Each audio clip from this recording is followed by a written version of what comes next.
Hello and welcome to my channel Tall Talks from a Short Lady.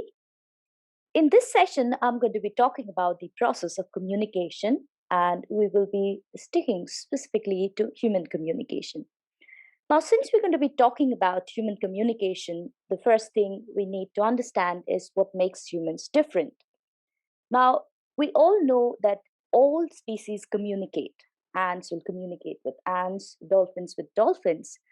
But human beings have an edge over all of these species because human beings are the only ones who have the gift of language. So the next obvious question is, what is language? So if you go to different dictionaries and books on linguistics, language, they will give you very complicated definitions. How I look at language is very simple. To me, language is nothing but words.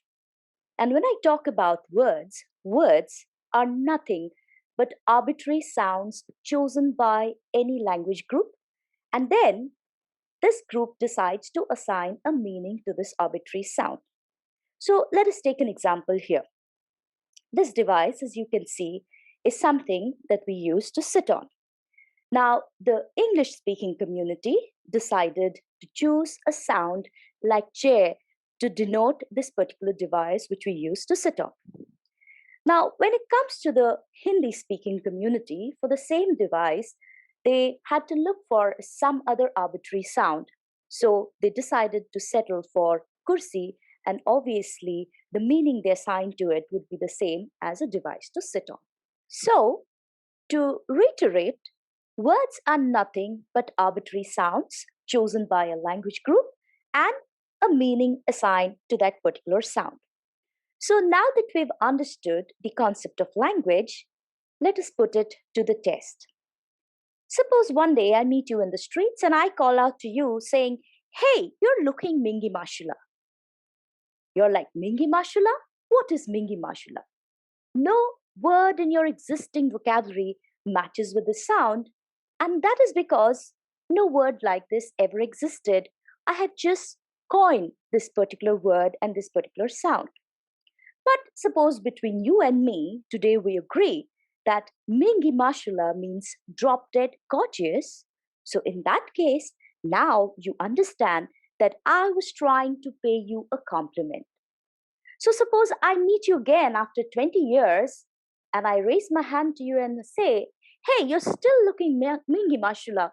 I'm sure you'll give me a broad smile because now you will have no difficulty in understanding that even after 20 years, I'm saying that you're still drop dead gorgeous. So, this is basically how language works, and language is nothing but a set of words, and these words are nothing but they act like codes. So, next, we're going to move on to how communication actually works. Now, communication is a process, as the title to my presentation already says. Now, because it is a process, it stands to reason that it involves a few steps. And I'm using the word definitive because these steps are very, very specific in nature. They have specific purpose, and the order of these steps are also something that never changes. So let us start with the first step in this process, which is the stimulus. Now, we human beings are not fools that, we wake up in the morning and just start talking for no good reason. No, we always communicate when there is a need for communication, and this need to start communicating is known as the stimulus. Now, let us take an example. It's my habit when I wake up in the morning, the first thing I do is I take my phone and I check my WhatsApp message. In case somebody sends me a text message, now this can be taken as an external stimulus, and courtesy prompts me that I should reply to this person either by texting back or by calling this person. So, because of someone prodding from outside, I am there to start a communication act. This is known as an external stimulus. Now, because there is something called an external stimulus, then it's obvious that there's something about there's something about an internal stimulus too. So let us take another example. You have lectures at 8 o'clock every morning, so you wake up by 7. By 7:30 you finish all your ablutions, and by 7:30 your gastric juices start flowing and it creates hunger pangs. Now when you feel hungry, you have two options in front of you. Either you go to the kitchen and make your own breakfast, or you request mom to get you something to eat. Whichever way, if you are going to deal with mom, then you're forced to start a new act of communication, and hence this acts as an internal stimulus. So, next, moving on to the sender. Now, the person who starts the communication act, who starts sending the message, is known as the sender. Now, alternatively, the sender is also known as the encoder. Now, we will talk about the encoder more in details in the next slide. Now, a sender will start a communication cycle only if there is a stimulus. Now, this figure in blue is representative of the sender. Moving on to the third step, which is the encoding part. Now, as I said earlier, all languages are nothing but an arbitrary set of codes. Now, translating our ideas, whatever we are thinking in our head, into a form that can be easily understood by the receiver is known as encoding. Now, the encoder can decide whether he or she wants to encode using the oral form, the written form, or sign language for encoding. For example, if you're hungry, you can just holler to mom, telling her that you need to eat. You can, text her a message. For example, my sister is so lazy, she'll be in the other room and she'll text me on WhatsApp to fetch her a bottle from the fridge. Or, you can just go in front of your mom and you can start rubbing your tummy in a circular motion, indicating to her that you are hungry. So, in the next slide, I'm going to be talking a little bit more about encoding and how encoding works. And I would also like to mention at this point that it is only because of good encoding or better encoding we have good speakers or even better speakers. So there are also people who are poor at encoding, and we will see exactly why they are not able to encode successfully. So this is, uh, say, you or me, and all of us have a storage device in our head, which is very similar to a cloud storage device. So let us call it a word cloud. Now, an American would have a single language stored in the word cloud, and in the language, he or she will have an array of English words. But we Indians are way more smarter than any other, community in the world, because we can speak at a minimum 3 or 4 languages. So in our word cloud, we have 3 or 4 different languages, and each language has its own vocabulary arranged systematically in it. So for our purpose today, let us decide that we are going to use the English word. So what we do is we select words from our existing vocabulary and then we arrange it in a grammatical structure. So let us take a few examples to understand how people encode differently, and as a result, how some people are good speakers where others are not so good at communicating. So somebody can choose these 3 words from the word cloud and say, I'm hungry. Now, I'm hungry is a sufficiently good communication. It tells someone that you're hungry. But suppose your mom is watching a TV series, she might not get the urgency, of how hungry you are. And she might just decide that let me continue the last 20 minutes, and then I'll get up and give my son some food. Look at another instance. You want to show that you're terribly hungry. So instead of just saying, I'm hungry, you can say, I'm terribly hungry. Now, there's a lot of urgency injected into this encoding. And in that case, what mom might do is she might just quit watching the series, get up, and try and get you something to eat. Now, look at the third option. The third option is maybe a person who is very specific in what he or she wants to eat. So, if I say, I'm very hungry, give me Maggie, then the possibility of your mother serving you maybe cornflakes or aloo paratha is very less. If you've asked for Maggie, most probably you'll negotiate for Maggie. Then again, we have very dramatic people like me who I just say, if I don't eat now, I'll collapse.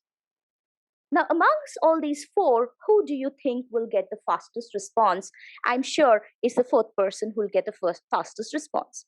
Who do you think will get the most specific response? Obviously, the third person will get more specific response. He or she will be getting Maggie. Who will be getting, a fairly fast response is the second person.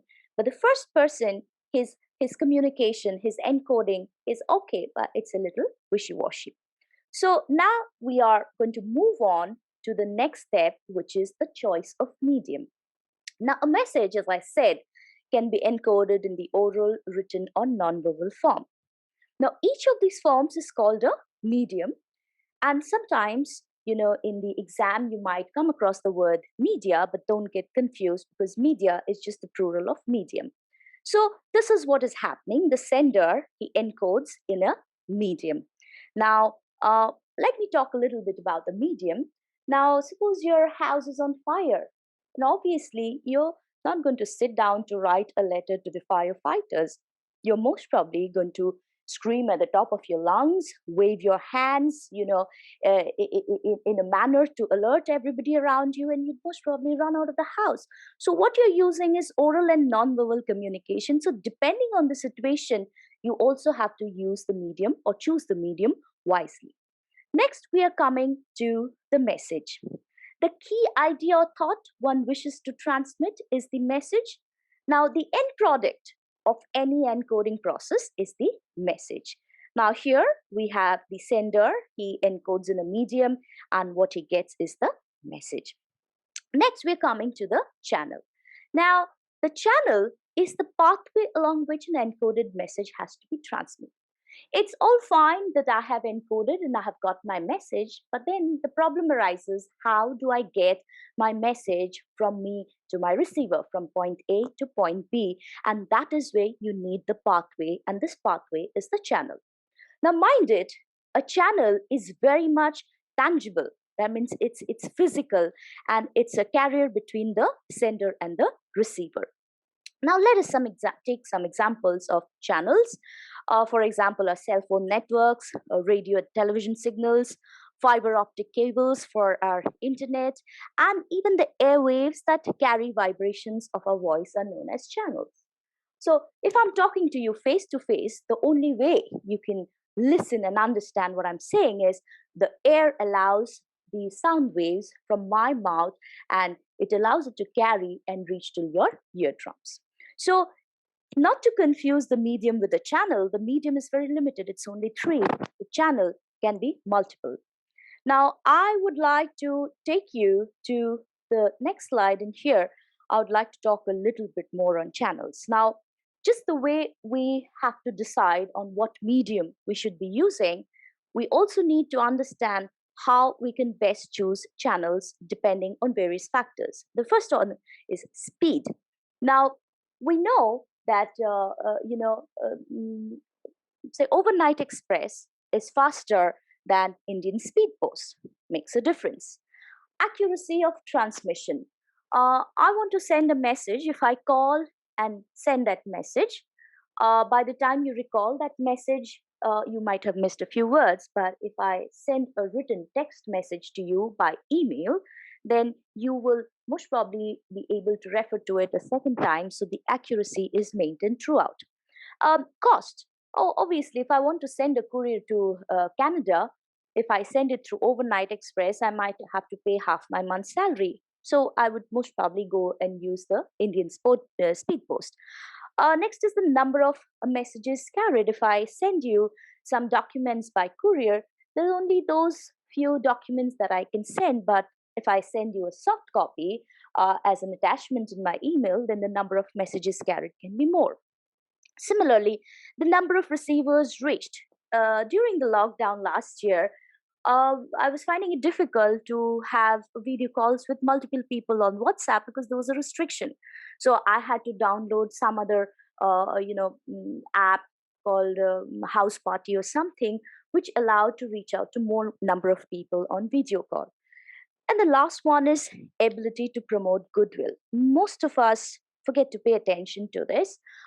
It's like if I'm going to get married, nowadays, as it is in fashion, I just send a soft copy of my wedding card to everybody who's there in my contact, but somehow this is so impersonal. So most probably if somebody sends me a wedding card on WhatsApp, I will not attend. But if the same person comes knocking at my door, holds my hand, gives me the wedding card, and requests me from the bottom of their heart to come and attend, I would move heaven and earth to go and attend the meeting. So this is known as the channels and its ability to promote goodwill. And these are some of the factors that we have to keep in mind when we choose our channels. The next one is decoding, which is translating the encoded message into the sender's original idea. And we have to understand that decoding is only possible when both the sender and receiver are on the same page, by which I mean that they have a shared background, they have a shared context, and they also have knowledge of the medium of encoding. For example, I send a letter to someone who is illiterate, then that person will most probably not be able to read. So we have to keep all of these things in our head when we are trying to get across to someone. So here, if you look at the diagram, the sender encodes in a medium, gets the message, transmits it to the channel, and then the decoding is done. And once the decoding is done, the receiver, who is the person receiving the message, he understands the message. And again, both the sender and the receiver have to be on the same page. This is the diagram.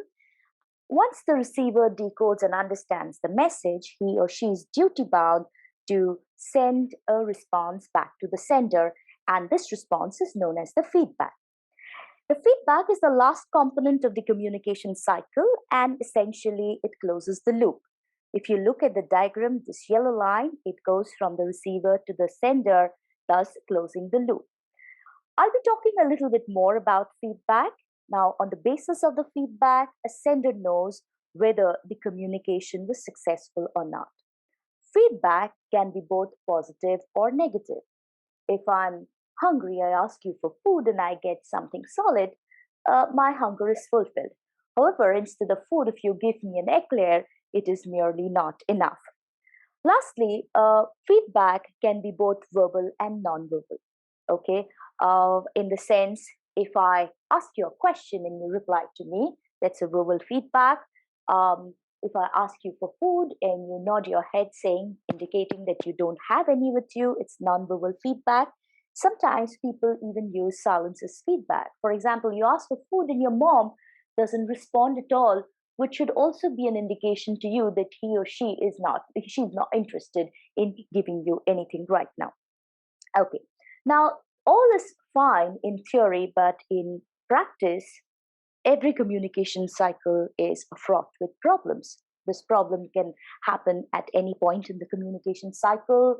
You might be suffering from a sore throat, your internet might be poor, the receiver might be feeling sleepy. So, there might be problems in the channel. So, a lot of things can take place, a lot of things can go wrong, and anything that can cause your communication from being less than 100% successful is known as a noise.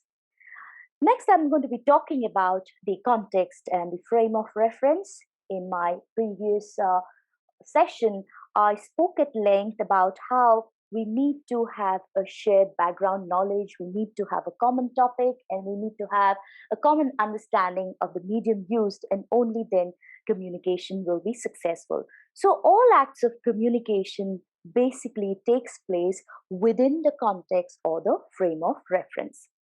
I would like to add a few more points. The first one is that while giving feedback, the receiver assumes the role of the sender and the sender becomes the receiver of the feedback. So the roles of the sender and receiver keep alternating within the same cycle. Now, once the feedback is received, it can trigger another cycle of communication in case the first cycle was not sufficient to solve the purpose. Okay. The last point I would like to talk about here is that sometimes the communication process is also described as alternating because the position of the sender and receiver keeps alternating. It is known as cyclic because it keeps turning in loops until some sort of understanding is reached. It is Two-way because again the communication is shuttling between two people, and it is also referred to as a continuous process because again it continues going in several groups until your purpose is sorted. So if anywhere at all during the exam or in any other book, if you come across these words, you should not find it confusing. Now, I would like to take you through an example. Mr. Roy sends his resignation mail to the manager and he accepts it. Let us see here all the steps involved in the communication cycle. So we'll start with the sender. The sender obviously is Mr. Roy. The receiver is the manager. The message is that Mr. Roy is interested in resigning from the job. The medium he chooses is verbal, which means he is using words to compose and write his email. The channel is obviously the internet, which is carried through the fiber optic cables, and the feedback is that the manager accepts his resignation. Now, let us go through another example. In this example, I exhibit my paintings on women empowerment in Jahangir Art Gallery, and it is well received.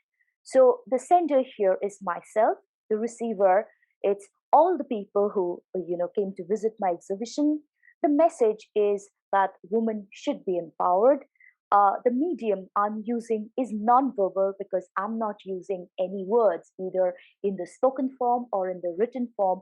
All I'm using are lines and colors to depict my thoughts. So it is non-verbal in nature. The channel here is very interesting because the channel here is the air. It is the air which allows the light waves from the painting to reach the retina of the viewers.